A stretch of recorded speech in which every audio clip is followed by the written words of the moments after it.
The Infinite Lives of Maisie Day, Chapter 4. Warm sunlight hits my skin as I step out into the garden, an instant tingle that turns my goosebumps into memories. I'm wearing my favourite t-shirt, the white one with the sequin star on the front, and the new jeans that Mum has bought me for the party. It's going to be a perfect day. Inside the kitchen, Mum's busy icing my birthday cake. I think that's what she's doing anyway. She wouldn't let me see. Just shooed me out of the kitchen when I tried to take a look. "Go and give your dad this cup of tea," she said, handing me a steaming mug. "He looks like he could do with one." Standing at the top of the patio steps, Dad's scratching his head as he studies the piece of paper in his hand. On the lawn, the plastic sheeting has now been peeled back, trapped droplets of dew still sparkling beneath it as the white canvas canopy of the gazebo is laid out in a neatly folded square. Next to this, a jumble of poles and plastic struts has been emptied across the grass. It doesn't look like Dad has made much progress in putting it up yet. Hearing my footsteps, Dad looks up from his sheet of paper and greets me with a rueful smile. "Cup of tea, lovely," he says, reaching out to take the mug from my hand. I think my brain needs a caffeine injection to help me make sense of these blinking instructions. "Can I have a look?" I ask. Dad nods, relieved to hand over the responsibility as he takes a slurp of tea. "I'm afraid we might have to have your birthday party inside if I can't sort this, Maisie. I think there's an important piece missing. I told your mum we shouldn't have gone for a budget gazebo."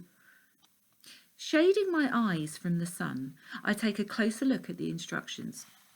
There are no words anywhere on the page, just a sequence of diagrams laying out the different parts for the gazebo and showing how they fit together. Dad's still stuck on the first diagram, a spider's web of poles and joints that slot together to make a frame on the roof. "Can't seem to find that stupid connector," Dad says, leaning forward to tap the centre of the diagram. Dad's pointing at the central joint, an octopus-like piece of plastic that the roof poles are supposed to fit into, like the plastic rods radiating from a bicycle spoke from the hub of the wheel. Glancing up from the instructions, I look again at the jigsaw pieces laid out on the lawn. In among the maze of poles, joints and struts, I notice a couple of parts that look different to the picture. Two white plastic joints, shaped like stubby crosses. Reaching down to pick up these pieces, I turn them over in my hand, noticing how they match each other exactly. Then, with a satisfying click, I slot the two pieces together. The cross is now transformed into the 8-way connector that Dad had been searching for. I hold up this stubby white octopus of plastic. "I think this is it." Dad just grins. "Thanks, Maisie," he says, setting down his mug of tea and then taking the piece from me. "I couldn't see that for looking." Grabbing hold of the nearest of the poles, he slides this into the connecting joint, twisting it with a click to secure it into position. "How about you help me with the rest of this? We'll get this gazebo up much faster if we work together." Even though I'm itching to head back inside to open my presents, I nod my head, not wanting to miss out on this chance to spend some time with Dad. He's not been around much lately because of work, and there's something I really want to ask him. You see, Dad's a video game designer. If you've ever played Fun Kart Fury or The Legend of Zombie Tower, then you've played one of my dad's video games. He didn't make them on his own, of course. There's a whole team of animators, programmers, artists and writers who work with him too. But Dad's the person who's in charge of making the game a reality. At the moment, he's working flat out to get this new game he's designed finished in time for Christmas. That means he's working most weekends and hasn't been getting home until late at night. Mum calls this the crunch, but she still made sure that Dad took today off for my birthday. Lily and I used to have so much fun testing out demos of the latest games that Dad was working on. We'd race around in fun kart fury, throwing bombs to knock each other off the track, and then collapse in a giggling heap when a glitch in the game made our avatars start farting whenever we tried to accelerate. Well, that's what it sounded like anyway. Dad used to give us 50p for every bug we found, so that game gave me a big pocket money bonus. Lily doesn't play video games with me anymore. She says she's too busy with her revision.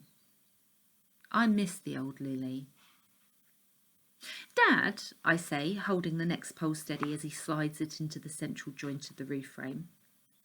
Why is Lily so angry about my birthday party? Twisting the pole to lock it into place, Dad shakes his head. She's not angry about your party, Maisie. Lily's a teenager. She's angry about everything. You see, when you hit puberty... I cut Dad off before he starts embarrassing both of us. I know all about puberty, Dad, I tell him. I did it in GCSE biology. And Mum has explained all the annoying bits about being a girl. Right, Dad says, his Sunday morning stubble unable to disguise the blush that's now creeping across his cheeks. Well, you know that when you're a teenager, you've got lots of changes going on. Not just your body, but your emotions too. Lily's not angry at you or at me. She's just got out of the wrong side of bed today. I wish that this were true, but the truth is, Lily's been mad at me for longer than this. I think it all began when I started school. That's when people first began to realise that I was academically gifted. Mum had already taught me how to read and write at home, so I thought that when I got to school, I'd be able to get started on the interesting stuff, like, is the universe we live in really infinite?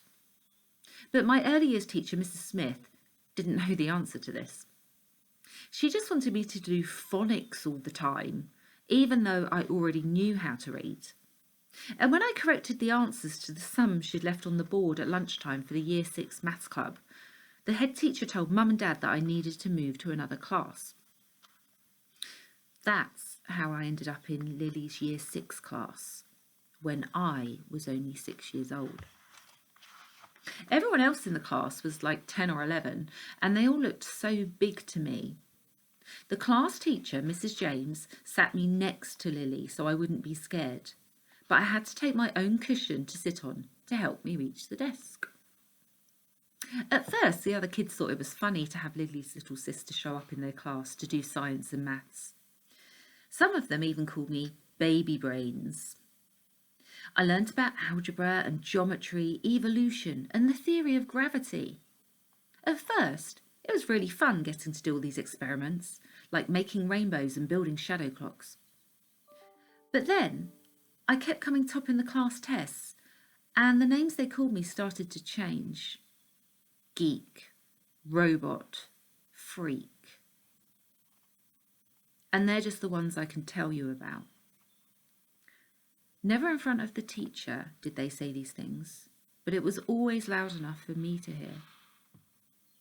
I thought Lily would stick up for me, but she didn't say a word, not a word. She just sat there with a scowl on her face as I tried my hardest not to cry.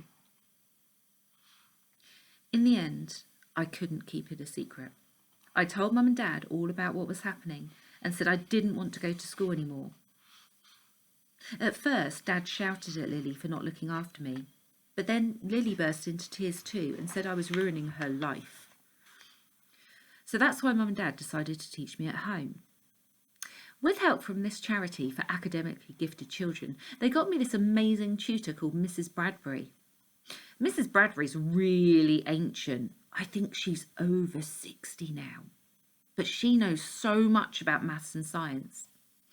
Before she retired and became my tutor, Mrs. Bradbury used to work for the European Space Agency. She was in charge of designing their space probes and satellites, so she had answers to all my questions about how the universe works. Well, most of them anyway.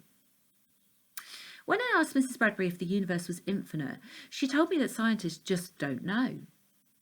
She explained that we can only see part of the universe whose light has had the chance to reach us in the 14 billion years since the Big Bang.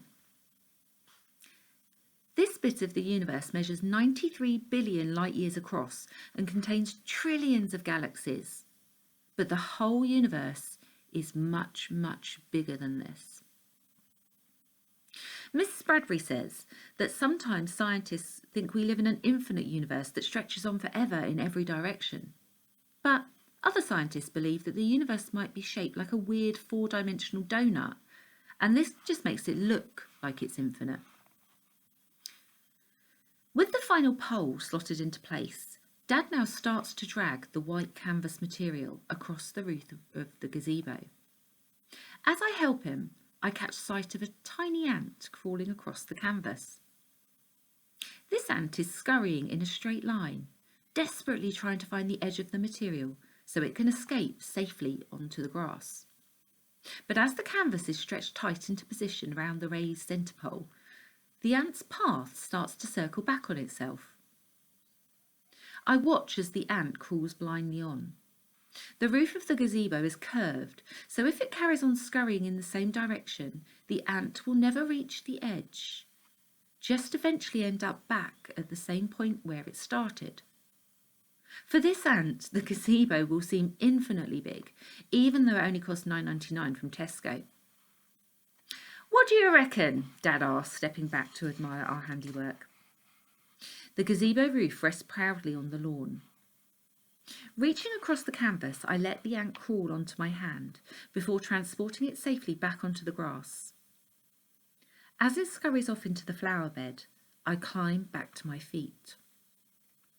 "It's perfect," I say, "especially if you're only a few centimetres tall." Dad laughs. "Don't be cheeky," he says with a grin. "Let's get the legs attached so we can all fit underneath." But before I can reach for the instructions again, I hear Mum's voice calling me from the kitchen.